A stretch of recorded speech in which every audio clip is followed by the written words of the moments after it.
Hello, welcome. Thank you for joining this Lent reflection. As we think about Lent, we're reminded of the 40 days that Jesus spent in the wilderness. Some Christians speak of a wilderness experience in a metaphorical sense. If we use this sort of language, we're talking about a time when we feel that we're achieving little or nothing in our Christian lives. Our lives seem barren and unproductive, like a wilderness. God seems far away. Our prayers don't seem to be going beyond the ceiling, and we feel that we're in something of a spiritual crisis. We've lost that sense of fulfillment and peace and joy. The hymn writer and poet William Cowper sometimes went through periods of depression, times when he felt, well, he wondered if he was a Christian at all. God seemed so distant, he doubted whether God accepted him and forgave him. And he expressed his thoughts in a beautiful hymn, "Oh, for a closer walk with God." It's such a good hymn that it's been left out of singing the faith and hymns and psalms, but it is in the previous Methodist hymn book, 461. I'll just quote a couple of verses. "Where is that blessedness I knew when first I saw the Lord? Where is that soul refreshing view of Jesus and his word? What peaceful hours I once enjoyed, how sweet the memories still, but they have left an aching void the world could never fill." Sometimes this wilderness experience, as I'm calling it, can happen very gradually.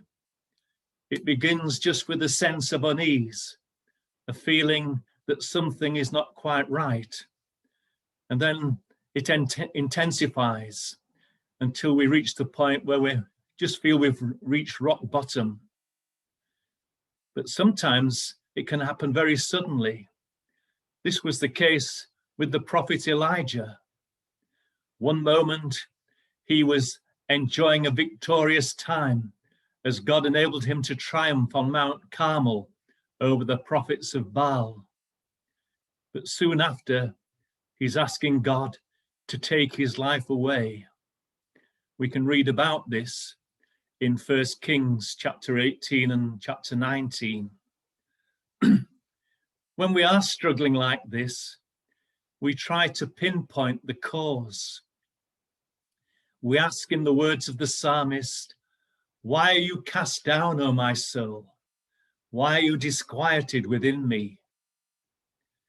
We can ask the question, but the answer may be elusive. Because we're feeling low, because we're feeling bad about ourselves, we're inclined to think it must be our fault.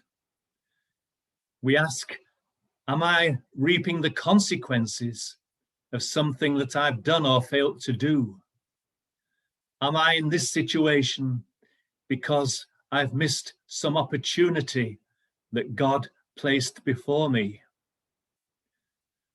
Have I brought this on myself? We may compare our situation with the people of Israel wandering in the wilderness for 40 years. Not long after they escaped from slavery in Egypt, they were given the opportunity to enter the promised land. But some men who'd been sent to spy out the land came back with very frightening reports. All except Joshua and Caleb were saying that the cities were heavily fortified and the inhabitants were like giants, and the people were discouraged from entering the promised land.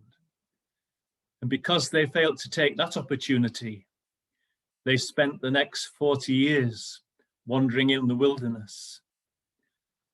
And we might ask ourselves, am I in the wilderness now because of an opportunity that I failed to take, because I failed to respond to something that God called me to do? The chances are that it's not our fault at all. Many godly people have experienced something similar. Some of them who have been declared saints by the Church, the Roman Catholic Church. St. John of the Cross spoke about going through the dark night, from which has emerged the expression, the dark night of the soul. St. Therese of Lisieux spoke about the dark night of nothingness as she wrestled with her doubts. And Mother Teresa of Calcutta, apart from a few periods of illumination, could never feel the presence of God with her. She acknowledged that God was working through her, but for this, she just had to give intellectual assent. She didn't really feel anything. At one point, she exclaims, "Where is my faith? Even deep down, there is nothing but emptiness and darkness. When I try to raise my thoughts to heaven, there is such convicting emptiness that the very thoughts return like sharp knives and hurt my very soul. The silence and the emptiness is very great." In the Old Testament, King David is described as being a man after God's own heart. But at one point in his life, he exclaims, my God, why have you forsaken me?" That's Psalm 22, verse 1. And what is more, Jesus on the cross cries out with those very same words, "My God, why have you forsaken me?" Personally, I don't believe that God did forsake Jesus, just that it felt that way as he endured the agony of crucifixion. I think the evangelist Billy Graham would strongly disagree with that last sentence. He firmly believed that God did abandon Jesus when he was on the cross. He referred to a verse from the Old Testament prophet of Habakkuk, where the prophet says to God, "You are of purer eyes than to behold evil, and you cannot look on wickedness." Billy Graham argued that Jesus was bearing the sin of the world when he was on the cross, and God, because of his purity, could not look on that and had to abandon Jesus until the crucifixion was over. To me, that seems a very simplistic interpretation. Billy Graham takes a verse out of context, gives it a different meaning from the one Habakkuk intended, and then misapplies it to Jesus. If you read Habakkuk chapter 1, the prophet is saying to God, you are looking on all this evil that's going on in the world. You are well aware, and you see how the wicked prosper, and you're not doing anything about it.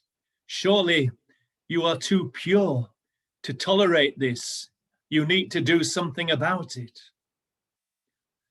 If God couldn't look on evil, he would have had to have parted company with this world long ago. Evil is still around, but God hasn't abandoned us. He didn't forsake Jesus, and he won't forsake us. Be that as it may, whether Billy Graham was right or I'm right, there are times when it does feel as though God is not there, as though he's abandoned us. Our sense of well-being, our peace, and our joy have disappeared. And so we have to remind ourselves that even if we are going through a time like this, we're in good company, in the company of Old Testament heroes, in the company of the saints, in company with Jesus himself. So let's not blame ourselves or imagine it's our fault that we're struggling in this way. Rather, let's ask the question, can we get out of this wilderness experience? Is there any hope? Will God bring us through? You may well have been expecting me to compare the wilderness experience with what we've been enduring during the last 12 months. I've resisted the temptation, partly because we have been affected in very different ways. For some people, the last 12 months must have been an absolute nightmare, especially those who have suffered a bereavement and have not been able to be with their loved one during their last few days and hours. For those who have actually caught COVID as well and been ill in hospital. For those who've been treating COVID patients, particularly in the early times when there wasn't even the proper protective equipment. For many, the term wilderness experience, if anything, might have seemed an understatement. For some of us, the last 12 months have been very challenging. There have been disappointments, perhaps a holiday that we were looking forward to has been cancelled. We haven't been able to see as much of our loved ones as we had hoped. There have been challenges and difficulties, but we've hesitated to call it a wilderness experience because we've sensed God's presence with us throughout it all. Our faith has remained strong in spite of the challenges. Some people have even seen some good in it, as they've perhaps been enabled to help people doing the shopping of those who've been self-isolating. People with computer skills have been able to put them to good use to do Zoom services and things like that to give people some contact with each other, even during times of isolation. So it hasn't necessarily been a wilderness experience for everybody, but perhaps one thing that everybody has had in common is that they've asked the question, is there light at the end of the tunnel? As far as a spiritual wilderness experience is concerned, will God bring us out of it? And if so, when? One psalmist is very optimistic. He says, sorrow may endure for the night, but joy comes in the morning. For those going through a spiritual wilderness experience, more than a good night's sleep is needed. And so another psalm might be more appropriate. Those who sow in tears will reap in joy. In that illustration, there will be several months between the sowing and the reaping, between the tears and the joy. Jesus' wilderness experience lasted for 40 days, and then he was brought out to continue a powerful and effective earthly ministry. The people of Israel were in the wilderness for 40 years before they were brought into the promised land, a land flowing with milk and honey. We don't know when or how long our wilderness experience will last, but we trust that God will bring us through, that he will remain faithful to us, that he will restore the joy of our salvation, that he will give us that assurance of his presence and that peace of knowing that we're in right relationship with him. One final thought, even when we're still in the wilderness, we're not wasting our time. Jesus' 40 days were a very important time of preparation for his earthly ministry. Even those 40 years that the people of Israel spent in the wilderness, we read in Deuteronomy that it says God found Israel in the wilderness and he taught them and treated them as the apple of his eye and led them. God was teaching them even during that very difficult time in their history. And God will teach us valuable lessons, even when things seem very bleak to us in our spiritual lives.